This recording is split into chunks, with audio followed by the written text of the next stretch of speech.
Hello बच्चों, मैं अमित जिंदड़ और बच्चों आज हम लोग डिस्कस करेंगे सरफेस टेंशन को मेजर कैसे किया जाता है। उस सरफेस टेंशन के मेजरमेंट के एक्सपेरिमेंट को मैं आपको बताऊंगा। इसके बाद हम लोग सीखेंगे कि तब हम लोग सरफेस टेंशन की बात करें तो वहां पर फोर्सेस अप्लाई होते हैं। तो फोर्सेस कितने टाइप के अप्लाई होते हैं, यानी कि एडहेसिव फोर्स, कोहेसिव फोर्स के बारे में डिस्कस करेंगे।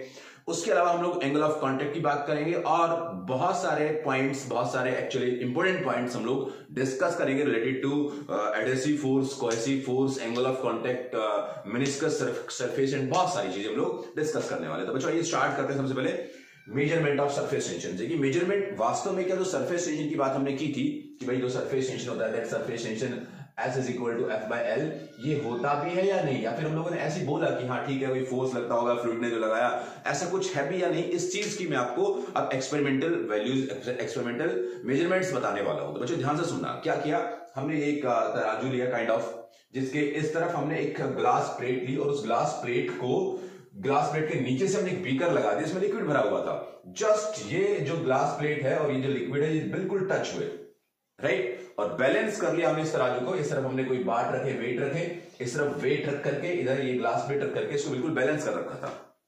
अब क्या किया, तब हमने इस बीकर को नीचे से टच किया इससे, तो बीकर को नीचे से टच करने पर वो जो ग्लास प्लेट थी और जो लिक्विड सरफेस, इन्होंने क्या कर लिया, एक दूसरे को पकड़ लिया। अब एक दूसरे को पकड़ लिया, इस बात की क्या गारंटी है, ये गारंटी कि हमने यहां पर वेट बढ़ाया। अब तब हमने पहले तो बैलेंस था ये इस पर, तब हमने यहां पर वेट बढ़ाया तो ये उठा नहीं, तब उठना चाहिए था भाई, बैलेंस था, दोनों तराजू है, तराजू के इस तरफ कम ज्यादा करोगे तो वो तो मूव करेगा, बट तब ये सरफेस के साथ टच हो गया, हमने वहां पर वेट बढ़ाया तो इसका मतलब ये यहां से उठा नहीं, तो क्या हुआ, इसने इसको पकड़ लिया। अब इसने इसको पकड़ लिया तो कैसे पकड़ लिया, तो आपको बताया था कि किसी भी फ्लूइड के हम एक लाइन लेते हैं, उस लाइन के दोनों तरफ के मॉलिक्यूल एक दूसरे को क्या करते हैं, ऐसे फोर्स लगा रहे होते हैं, और वो जो फोर्स लगा रहे होते हैं वही फोर्स इस ग्लास प्लेट पर भी उन लिक्विड मॉलिक्यूल्स ने लगाया। अगर उन लिक्विड मॉलिक्यूल्स ने इस ग्लास पर फोर्स लगाया तो इसका मतलब ये है कि यहां पर कुछ ना कुछ सरफेस टेंशन तो है। अब वो जो सरफेस टेंशन है, वो सरफेस टेंशन का एक्सपेरिमेंटल रिजल्ट यहां से हमें मिला कि उधर मास बढ़ जाता है, और वो मास क्यों बढ़ जाता है, क्योंकि सरफेस टेंशन के फोर्स ने उसको क्या कर लिया, पकड़ लिया। अब यहां से मैं बार बार ये बोल रहा हूं कि एक फोर्स ने उसको पकड़ लिया, कौन सा फोर्स है वो, कैसा फोर्स है वो, उस फोर्स के बारे में बात करते हैं। कितने टाइप के फोर्स वो होते हैं, तो बच्चों दो टाइप के फोर्स होते हैं। दो टाइप के फोर्स कैसे होते हैं, जैसे मान लीजिए मैंने ये एक प्लेट काइंड ऑफ ली थी, राइट, ये एक ऐसी मैंने प्लेट ली जो ऐसे पानी से टच कराई, तब ऐसे पानी या लिक्विड के सरफेस से टच कराई, तो लिक्विड सरफेस के मॉलिक्यूल्स ने इस पर क्या लगाया, फोर्स लगाया। तो एक फोर्स तो लिक्विड का मॉलिक्यूल लिक्विड पर लगा रहा है, और दूसरा फोर्स लिक्विड का मॉलिक्यूल इस ग्लास प्लेट पर लगा रहा है। तो इस तरह के जो दो फोर्सेस लग रहे हैं, क्या तो उनके नाम होते हैं, और किस बेसिस पर हम लोग डिसाइड करते हैं कि कौन किस पर फोर्स लगाता है। तो जो ये जिस फोर्स ने इनको पकड़ लिया, उस फोर्स के दो टाइप में, सबसे पहले टाइप मैं आपको बता रहा हूं बच्चों, उसका नाम है कोहेसिव फोर्स। कोहेसिव फोर्स क्या होता है बच्चों, कोहेसिव फोर्स वो होता है जो सिमिलर टाइप के मॉलिक्यूल हैं उनके बीच लगता है। यानी कि मैं इसको लिख दूं तो मैं यहां पे लिखूंगा बेसिकली अट्रैक्टिव फोर्स होता है ये, attractive force between same molecules of substance. जो अट्रैक्टिव फोर्स लगे और सेम मॉलिक्यूल के बीच लगे सब्सटेंस के, उसको हम लोग कौन सा फोर्स कहते हैं, उसको हम लोग कोहेसिव फोर्स कहते हैं, कोहेसिव फोर्स ऑफ कोहेजन। और दूसरा बच्चों दूसरी टाइप होती है उसकी, होता है एडहेसिव फोर्स। अब एडहेसिव फोर्स कौन सा होता है, तो एडहेसिव फोर्स बच्चों वो होता है जो अट्रैक्टिव फोर्स ही है, फोर्स अट्रैक्टिव है, लेकिन वो सेम मॉलिक्यूल के बीच नहीं लगता, वो किसके बीच लगता है, डिफरेंट मॉलिक्यूल्स ऑफ सब्सटेंस के बीच लगता है। जो बच्चों क्या हो, अट्रैक्टिव फोर्स हो,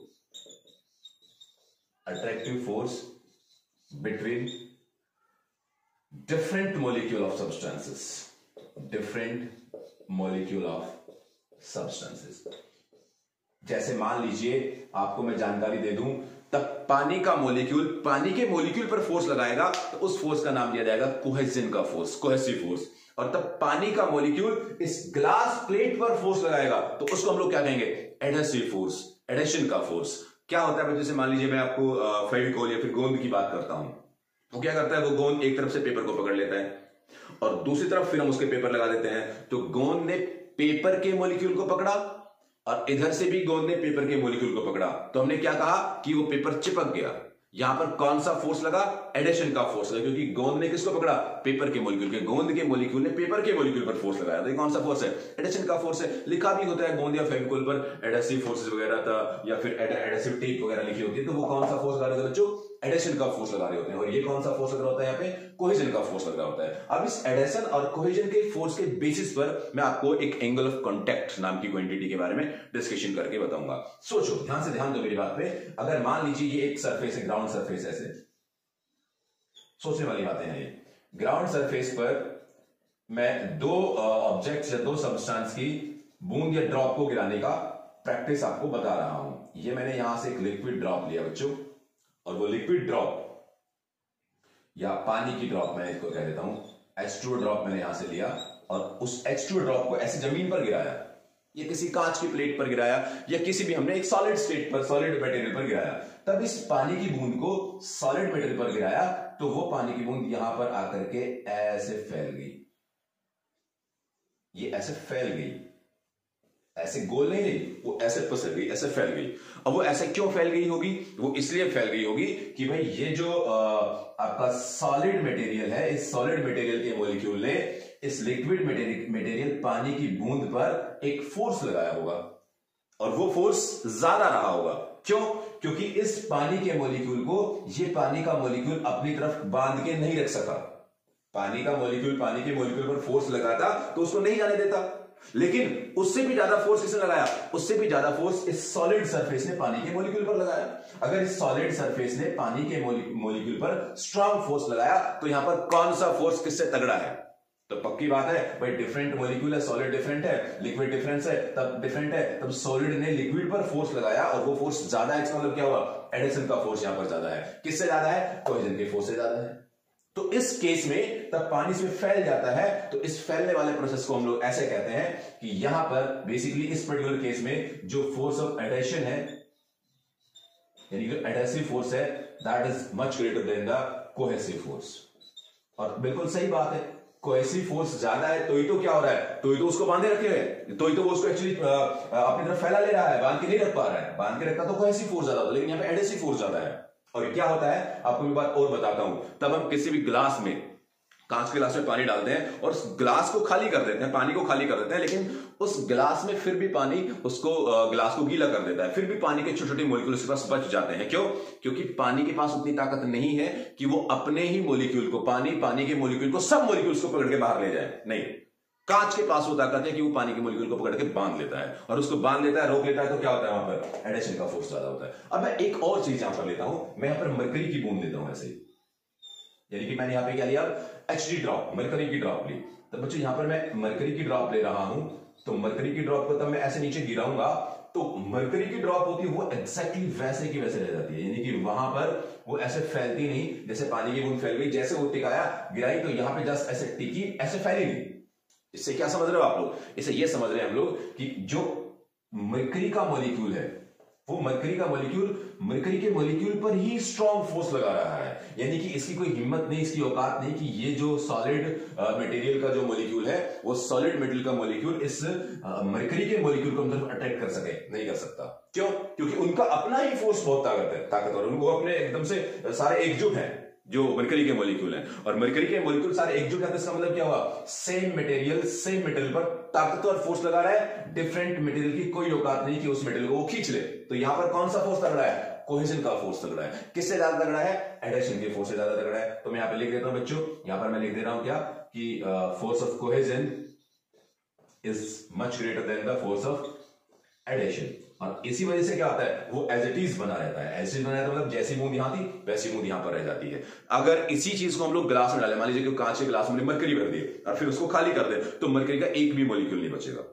बिल्कुल भी कोई मॉलिक्यूल नहीं बचेगा, पूरी की पूरी मरकरी बाहर, ग्लास ऐसा रहेगा जैसे पहले था।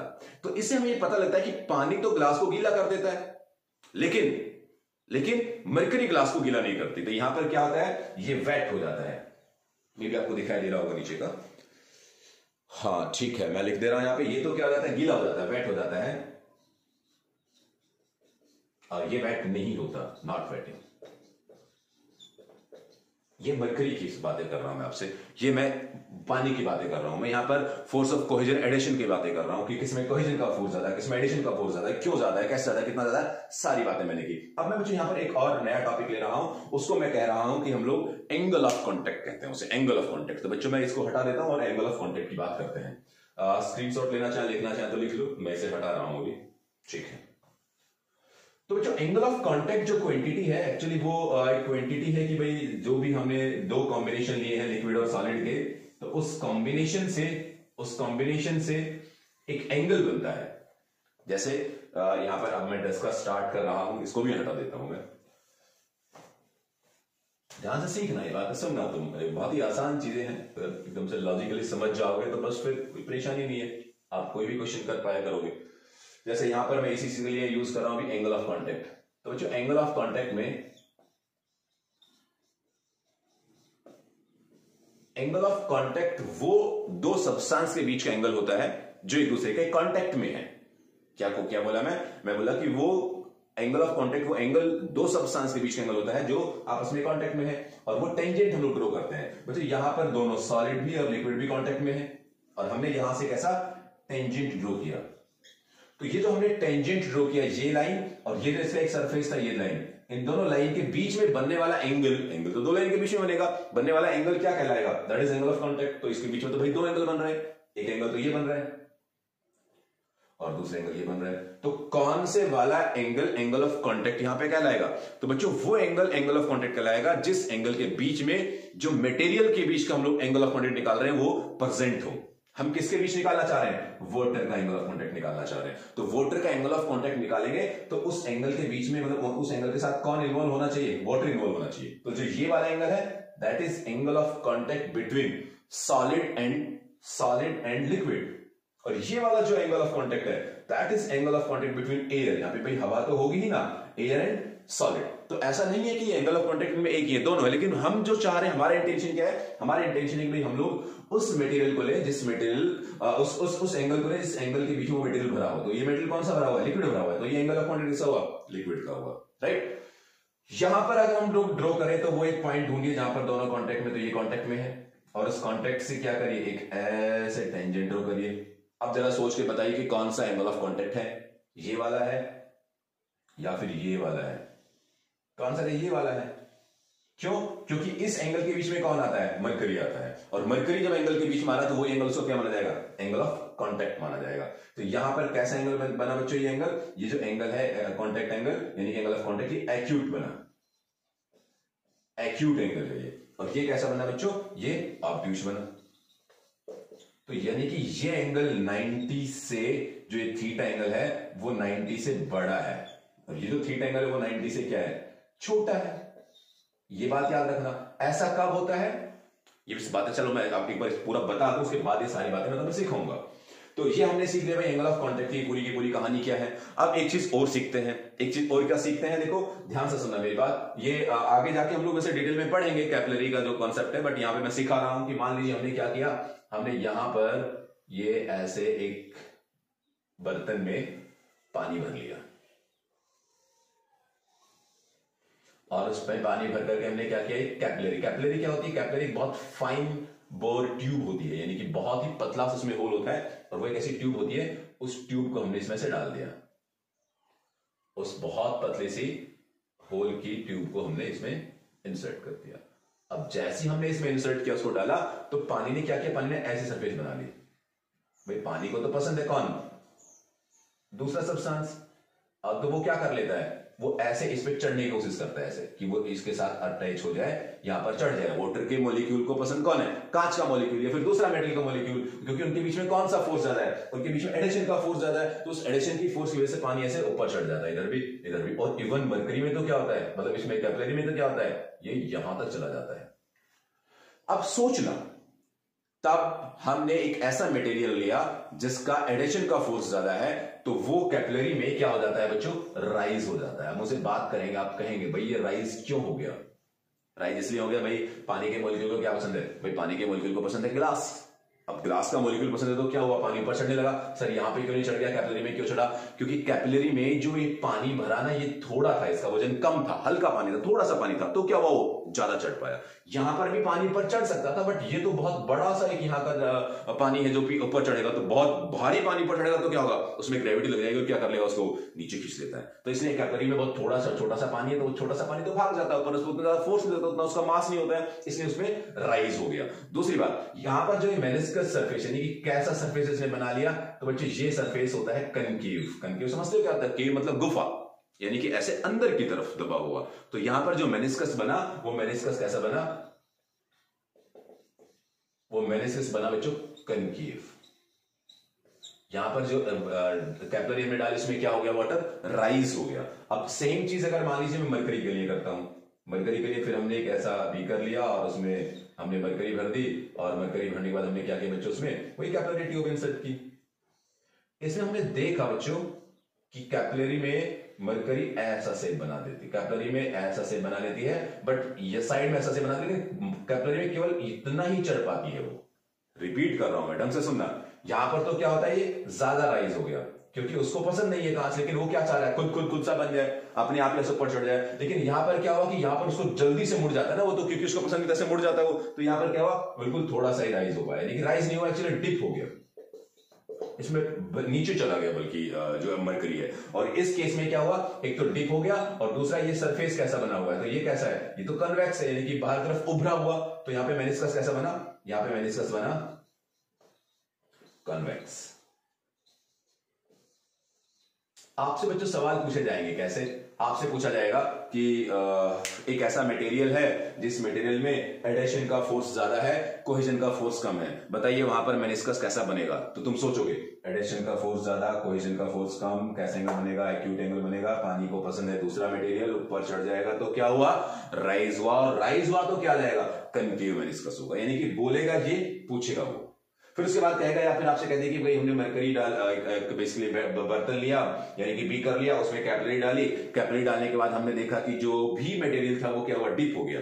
तो बताइए यहां पर एंगल ऑफ कांटेक्ट कैसा है, तो angle of contact of course यहां पे कैसा है, ऑब्वियस है। पूछ लेगा आपसे एडिशन का फोर्स ज्यादा कि कोहेजन का फोर्स ज्यादा, तुम बता दोगे यहां पे कोहेजन का फोर्स ज्यादा है। पूछ लेगा वो गीला करता है बर्तन को, नहीं करता है, तो आंसर है नहीं करता है। तो ये जो पूरा एक सेट है बच्चों, इस सेट को आपको दिमाग में रखना है, और यहां से क्वेश्चंस बनते हैं कि भाई राइज करेगा, कनकेव बनेगा, एक्यूट एंगल होगा, एडेशन का फोर्स ज्यादा होगा, गीला करेगा, इस तरह के क्वेश्चंस में पूछे जा सकते हैं, ये बहुत इंपॉर्टेंट है। तो यहां पर हमने सीखा कि जो एंगल ऑफ कांटेक्ट है उसका कॉन्सेप्ट क्या होता है, एंगल ऑफ कांटेक्ट एक्चुअली होता क्या है, यानी कि एंगल बिटवीन टू सरफेसेस जो होते हैं उनके बीच का जो एंगल होता है उसको हम लोग एंगल ऑफ कांटेक्ट कहते हैं। उसके बेसिस पर हमने कई सारी चीजें डिस्कस की। तो हमने सीख लिया बच्चों कोहेजन एडिशन का फोर्स, एक्सपेरिमेंटल सरफेस टेंशन कैसे कैलकुलेट करते हैं, और आपका ये वाला एंगल ऑफ कांटेक्ट के बेसिकली सम क्वेश्चंस, कुछ छोटे छोटे कॉन्सेप्चुअल क्वेश्चंस। और इसके बाद हम लोग जब अगला टॉपिक पढ़ेंगे तो अगले टॉपिक में हम लोग एक्सेस प्रेशर की बात करेंगे। हर एक पॉइंट, हर एक चीज, हर एक टॉपिक में आपको सिखाते हुए चलूंगा।